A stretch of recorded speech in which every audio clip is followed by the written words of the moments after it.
it's good to be with you again as we pause, as the world pause to pay recognition to fathers.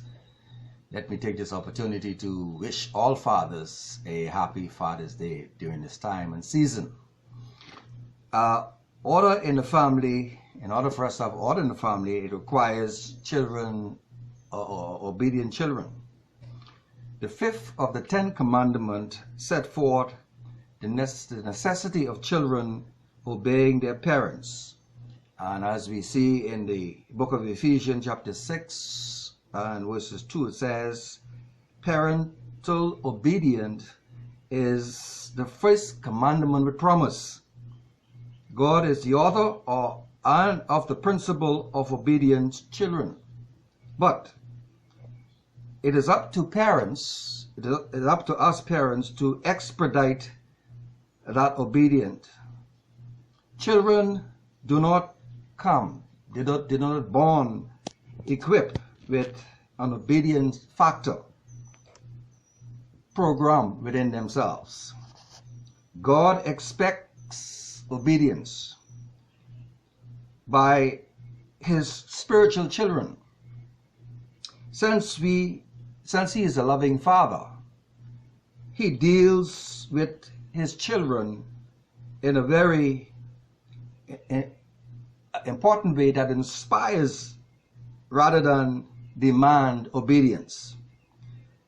He extends to us unconditional love, the kind that caused his son Jesus Christ to say to the adulterous woman in the Gospel of John chapter 8 and verses 11, neither do I condemn you. Go and sin no more. What an excellent display of love. Parents must inspire obedience in their children in the same manner.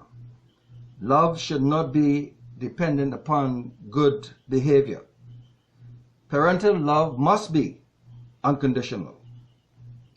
Parents must constantly measure their love and their attributes against 1 Corinthians chapter 13. The attributes that inspire obedience as long-suffering, kindness, not envious, not proud, not rude, not selfish, open to truth, and not rumor, forbearing, enduring, and unfailing. If parents are to be obeyed, then rules and expectation must be responsible, must be reasonable. In speaking of God's expectation in 1 John chapter 5 verses 3 says, and his commandment is not burdensome.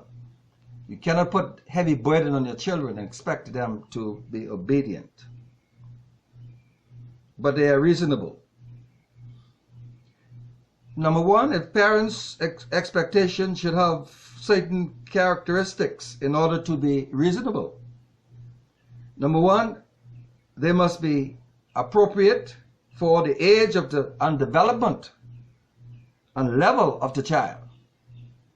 Number two, they must be for the good of the child and not for gratification of pride of the parents. Number three, they must be based on scripture while taking into account one's culture. Number four, they must be explained so that the child understands, because I say so is not an appropriate expectation or explanation. Number five, they must be based on an accurate participation of each individual child temperament and interest and abilities. Number six, they must be flexible. And so to inspire obedience, parents must be must be united. Most parents are, have some disagreement and disagreement over the proper procedures as to how they would discipline their child. This is reasonable. It is understandable because, since human tends to do what they have seen done to them, and husbands and wives did not grow up all in the same home with the same parents. But it is very important that parents stand together in the presence of their children. This unity only sends mixed signals that confuses the children. So parents must set their clear goal together, read scriptures together, and read books together, and come to the consensus together so as to be able to govern their children in the right manner, and refuse to allow children to pit one parent against another. Obedience is conditioned when children are made to bear the responsibility of their behavior. And so children are commanded to obey their parents, but parents are responsible to make them want to do so by not burdening them. And so I trust that as we celebrate this kind of season where fathers are being honored, let us as fathers do that which is just and right to our children. Bless you.